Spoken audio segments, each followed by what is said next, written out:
Next topic हमारा भाई angle between two lines. तो कोई दो लाइन दी होंगी, हमें क्या निकालना है? एंगल। एक तो किस फॉर्म में दी होंगी लाइन? वेक्टर फॉर्म में, और एक किस फॉर्म में दी होंगी? कार्टेशियन फॉर्म में। जैसे हमारे पास given that the equation of line ये होगी फर्स्ट तो r equal to a1 plus lambda b1, दूसरी r equal to a2 plus lambda b2। जब हमारे पास जो इक्वेशन ऑफ लाइन दी होंगी उनको आप इनके जर्नल के साथ क्या करावाएंगे? कंपेयर। और कंपेयर करा के अपन इनके बीच में एंगल निकालना है। तो एंगल निकालने के लिए दोनों ही क्या चाहिए? Parallel vector. दोनों ही क्या चाहिए? Parallel vector. अब पैरेलल वेक्टर कहाँ पर मिलेंगे? लाइन के, जिनके साथ क्या होगा? स्केलर होगा। जिनके साथ क्या होगा? जिस वेक्टर के साथ स्केलर होगा वो तो लाइन का क्या होगा? Parallel vector.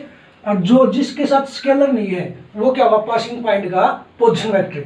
जैसे हमारे पास ये equation r equal to a1 plus lambda b1, दूसरी r equal to a2 plus mu lambda mu b2। तो हमारे इन दोनों इक्वेशन के बीच में क्या चाहिए भाई? एंगल। तो दोनों के पैरेलल वेक्टर चाहिए। द इक्वेशन एक का पैरेलल वेक्टर तो क्या है? b1, और इक्वेशन दो का पैरेलल वेक्टर क्या है? b2। वन का पैरेलल वेक्टर b1, टू का पैरेलल वेक्टर b2। तो अब इनके बीच में एंगल चाहिए। तो कोई दो लाइन है, अगर वेक्टर फॉर्म में दे रखी है तो उनके बीच में एंगल निकालने के लिए क्या चाहिए हमें? पैरेलल वेक्टर दोनों की। तो इनके बीच में एंगल क्या होगा? कोस ऑफ थीटा। तो कोस ऑफ थीटा क्या होगा भाई? अपन कोई दो वेक्टर के बीच में एंगल पढ़ा था, दोनों ही डॉट बटे दोनों की मैग्नीट्यूड, कोस ऑफ थीटा ये पढ़ा था। अभी यहाँ पर देखो अपन इन दोनों लाइन के बीच में एंगल निकालने के लिए क्या चाहिए थे? इनके पैरेलल वेक्टर चाहिए थे। पहली का लाइन का पैरेलल वेक्टर b1, दूसरी का b2। तो ये इनके बीच में एंगल निकालना है तो क्या होगा? दोनों के पैरेलल वेक्टर ही डॉट पे b1 डॉट b2 और बटे दोनों के पैरेलल वेक्टर की मैग्नीट्यूड, मतलब b1 magnitude into b2 magnitude. ये क्या आ गया? Angle between two lines if lines are given in vector form. मतलब वेक्टर फॉर्म में दे रखी है, दो लाइन के बीच में एंगल निकाला है तो दोनों के अपन क्या चाहिए? Parallel vector. मतलब पहली का पैरेलल वेक्टर b1 था, दूसरी का b2। अब कोस ऑफ थीटा मतलब उनके बीच में एंगल क्या हो? दोनों के पैरेलल वेक्टर डॉट बटे पैरेलल की मैग्नीट्यूड। क्लियर बात होगी? अब जो गिवन इक्वेशन होंगे उनको आप जनरल के साथ कंपेयर कराया, दोनों के पैरेलल वेक्टर निकाला है। पैरेलल वेक्टर कहाँ मिलेंगे? जिस वेक्टर के साथ स्केलर मल्टीप्लाई होगा वो लाइन का क्या होगा? Parallel vector. ये दो एंगल किस टाइम होगा? जब लाइन किस में भाई? वेक्टर फॉर्म में दे रखी है। अगर लाइन किस में दे दे? कार्टेशियन फॉर्म में। और अगर लाइन कार्टेशियन फॉर्म में दे दे तो उनके बीच में एंगल कैसे निकालेंगे? अगर लाइन कार्टेशियन फॉर्म में दे रखी है तो उनके बीच में एंगल निकालने के लिए दोनों क्या चाहिए? Direction ratios. और कार्टेशियन फॉर्म में है तो डायरेक्शन रेशियोज कहाँ पर मिलेंगे? लाइन के नीचे मिलेंगे। तो आप फर्स्ट लाइन के डायरेक्शन रेशियोज निकाल लेंगे और सेकंड है तो direction ratios of first line. पहली लाइन के डायरेक्शन रेशियोज क्या नीचे में? a1 b1 c1। अब direction ratios of second line, second एक भी कहाँ मिलेंगे? लाइन के नीचे मिलेंगे, a2 b2 c2। क्लियर बात? अगर कोई दो लाइन कार्टेशियन फॉर्म में दे रखी है तो उनके बीच में एंगल निकालेंगे तो उनके क्या चाहिए अपन है? Direction ratios. मतलब पहली लाइन के डायरेक्शन रेशियोज निकाल लेंगे और दूसरी लाइन के डायरेक्शन रेशियोज। और डायरेक्शन रेशियोज कहाँ पर मिलेंगे? नीचे मिलेंगे लाइन के। अब इनके बीच में एंगल किस क्या होगा? कोस ऑफ थीटा। जो क्या दे रहा है कार्टेशियन फॉर्म में, तो क्या ऊपर तो क्या होगा? कॉरस्पॉन्डिंग डायरेक्शन रेशियोज की प्रोडक्ट एंड सम।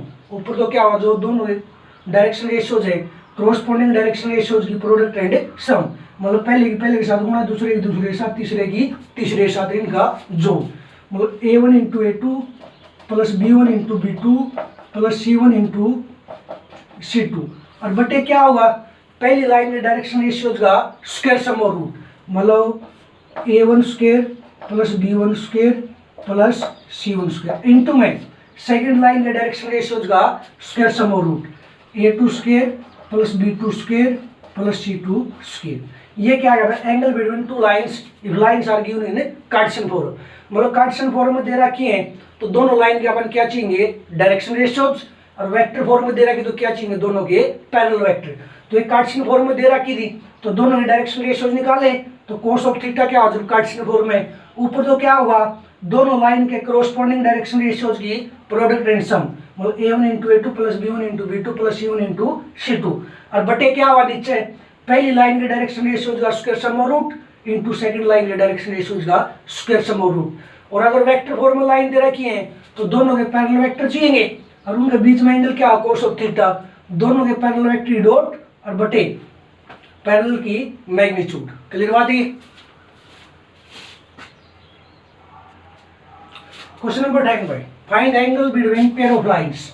कोई भी पेयर ऑफ लाइन दी होंगी, उनके बीच में क्या निकालना है, angle. Given that the equation of lines are, पहली लाइन इक्वेशन क्या है, r equal to 2i minus 5j plus k plus lambda times of 3i plus 2j plus 6 की। और सेकंड लाइन इक्वेशन क्या है, 7i minus 6k plus mu times i plus 2j plus 2k।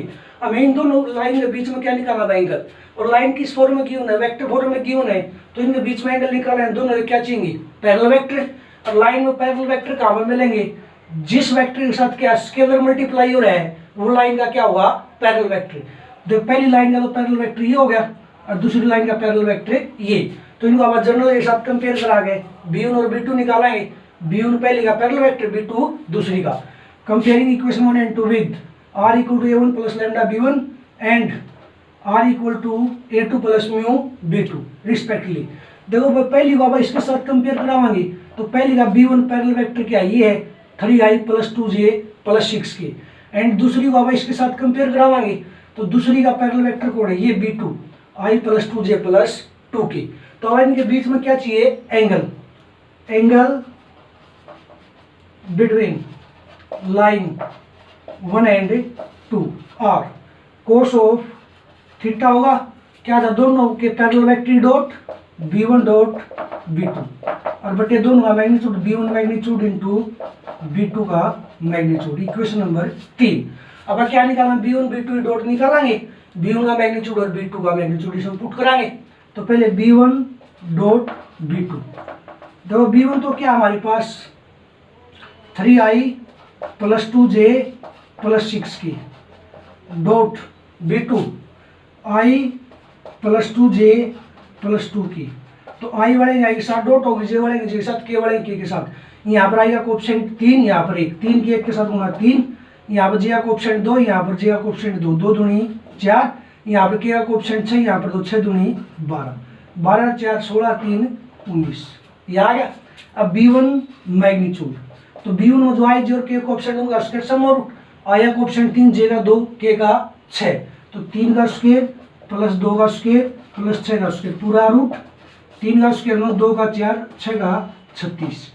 तो कितना आ गया भाई, 36 और 4 40 और 9 49, 49 का रूट 7।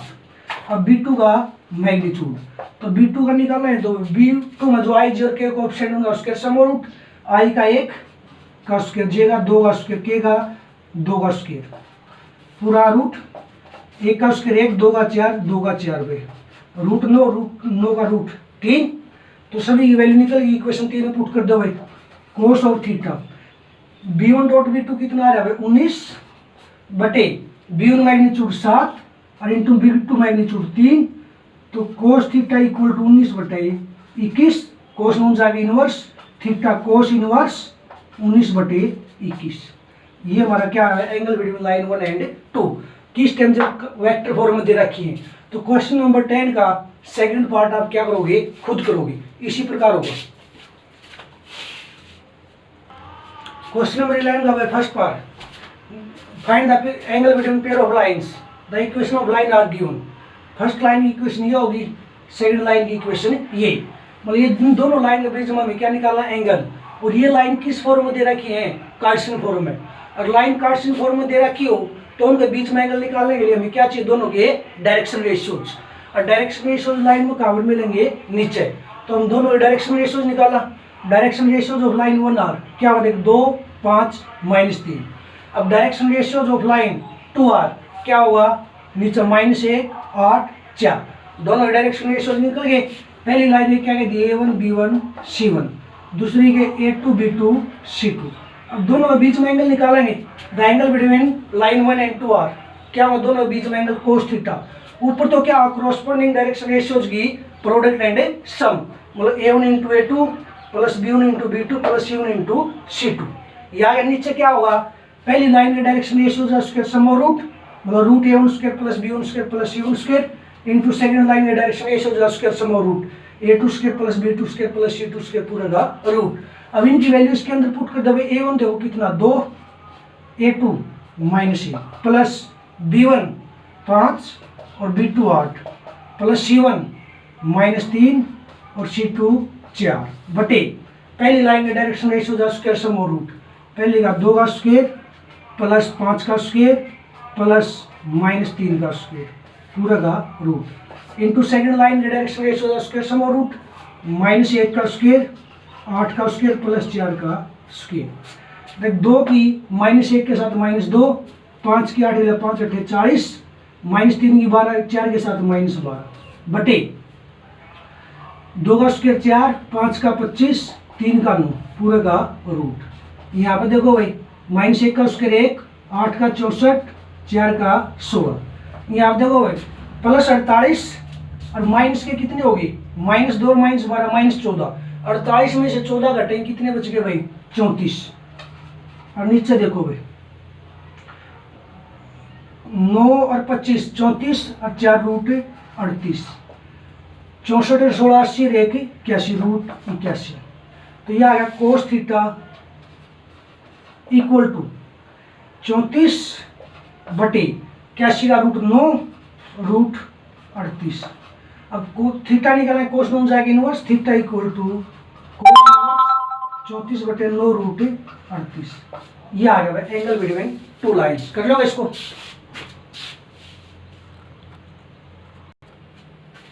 Question number 13 भाई, show that the equation these and these are perpendicular to each other। हमें क्या शो करना भाई, जो ये दो लाइन दे रखी हैं ये दोनों क्या एक दूसरे के परपेंडिकुलर। देख कोई भी दो लाइन परपेंडिकुलर किस टाइम थी भाई, जब दोनों एक कोरोस्पोंडिंग डायरेक्शन रेशियोज की प्रोडक्ट एंड सम क्या हो जाए 0। अगर कोई भी दो लाइन है उनके कोरोस्पोंडिंग डायरेक्शन रेशियोज की प्रोडक्ट एंड सम क्या होगी 0, तो वो लाइन क्या होंगी परपेंडिकुलर। या अगर क्या दे दो डायरेक्शन रेशियोज दे दो तो कोरोस्पोंडिंग डायरेक्शन रेशियोज की प्रोडक्ट एंड सम क्या होनी चाहिए 0, जब भी लाइन क्या होंगी परपेंडिकुलर। इव अपने पास ये दो इक्वेशन ऑफ लाइंस हैं, मतलब दो लाइन दे रखी हैं, ये दोनों अपन परपेंडिकुलर शो करनी है।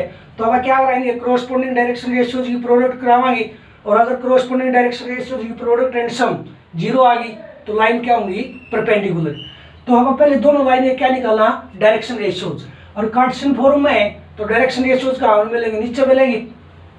देखो direction ratios of line 1 are क्या 7 -5 1, और direction ratios of line 2 are 1 2 3, दोनों के आगे। अब इनके अपन क्या चेक करने भाई, ये दोनों लाइन क्या हो परपेंडिकुलर, मतलब दोनों एक कोरोस्पोंडिंग डायरेक्शन रेशियोज की प्रोडक्ट एंड सम क्या आनी चाहिए भाई 0। पहले ये दो A1 B1 C1, दूसरी के A2 B2 C2। ये बोल दिया line 1 and 2 are perpendicular to each other if किस time A1 into A2 plus B1 into B2 plus C1 into C2 equal to क्या होगा 0। तो ले चलो A1 into A2 plus B1 into B2 plus C1 into C2। देखो यहाँ पर A1 की वैल्यू देखो कितनी 7, A2 1, B1 की वैल्यू -5, B2 2, C1 की वैल्यू 1 और C2 की 3। तो देखो 7 के 1 के साथ 7, -5 की 2 के साथ -10, 1 की 3 के साथ 3, +7 +3 प्लस के 10 -10 क्या आ गया 0। द करोस्पोंडिंग डायरेक्शन रेशियोज की प्रोडक्ट एंड सम क्या आ गई 0। तो so line 1 and 2 are perpendicular to each other. वे दोनों लाइन एक दूसरे क्या होगी परपेंडिकुलर। क्लियर है। क्वेश्चन नंबर 12 है given that line these and these are perpendicular to each other, find the value of p। भाई क्या कोई ये दोनों लाइन एक दूसरे परपेंडिकुलर है तो हमें किसकी वैल्यू निकालनी है p की। तो अगर कोई दो लाइन परपेंडिकुलर है तो उनके कोरोस्पोंडिंग डायरेक्शन रेशियो की प्रोडक्ट एंड सम क्या होगी 0 होगी। भाई यानी ये कह दी लाइन परपेंडिकुलर है तो अब हमें कोरोस्पोंडिंग डायरेक्शन रेशियोज की प्रोडक्ट एंड सम करवाएंगे और किसके बराबर रखेंगे 0 के, तो किसकी वैल्यू आ जाएगी p की। लेकिन इससे पहले देखो ये लाइन क्या है स्टैंडर्ड फॉर्म में नहीं है, क्यों देखो आप इन लाइन को पहले स्टैंडर्ड फॉर्म में लिखाएंगे। इक्वेशन ऑफ लाइन किस फॉर्म में आ दी स्टैंडर्ड फॉर्म में x घटा पॉइंट का x कोऑर्डिनेट बटे पहला डायरेक्शन रेशियोज, y घटा पासिंग पॉइंट का y कोऑर्डिनेट बटे सेकंड डायरेक्शन रेशियोज, z घटा पासिंग पॉइंट का z कोऑर्डिनेट बटे थर्ड डायरेक्शन रेशियोज। यहाँ पर देखो पहले भाई अगर x आओगा मतलब x का कोएफिशिएंट 1 होना चाहिए, और एक्स क्या होना चाहिए, पॉजिटिव। इसलिए अब यहाँ ऊपर से क्या लेवाएंगे, माइनस लेवाएंगे। इसको स्टैंडर्ड फॉर्म में लिखा, माइनस ऊपर से कॉमन लेवाएंगे, ये होगा माइनस लूंगा तो प्लस का एक्स माइनस 1/3 है। और ये माइनस में कहाँ पर लिख सकूँ, नीचे लिख सकूँ, क्या आ गया, एक्स माइनस 1/-3। अब ये देखो यहाँ पर y का कोएफिशिएंट 1 होना चाहिए, तो क्या कॉमन आएगा इनमें, 7। तो इसके अंदर से 7 लूंगा मैं, y माइनस 2/2p है। अब 7 तो ऐड होना चाहिए, तो 7 को मैं क्या लिख सकूँ, 2p के भाग में, कि ऊपर पलटे ऊपर जाओगा तो क्या होगा, 7 होगा। तो ये लिख दिया भाई। और z माइनस 3/2 ये सही लिख रखा है। अब इक्वेशन सेकंड को लिखाएंगे, देख 7 घटा 7x है, तो प्लस का x चाहिए, और ना 7 को गुना में x, तो -7 को हम लेवाएंगे, तो यहाँ पर प्लस का x माइनस 3p है। तो अपन ये -7 तो यहाँ पर नहीं चाहिए, तो क्या लिख दें, -7 में 3p के भाग में लिख दें, क्या आ जाएगा, -3p/7। ये हो गया। सेकंड y घटा 5/6, ये सही है। नेक्स्ट 6 घटा z है, अब हम प्लस का z चाहिए, तो माइनस कॉमन लेवाएं, z घटा 6, ये हो जाए माइनस कॉमन लेने के बाद। और इस माइनस को नीचे लगा, नीचे क्या लिख सकना, -5। ये दोनों लाइन स्टैंडर्ड फॉर्म में होगी।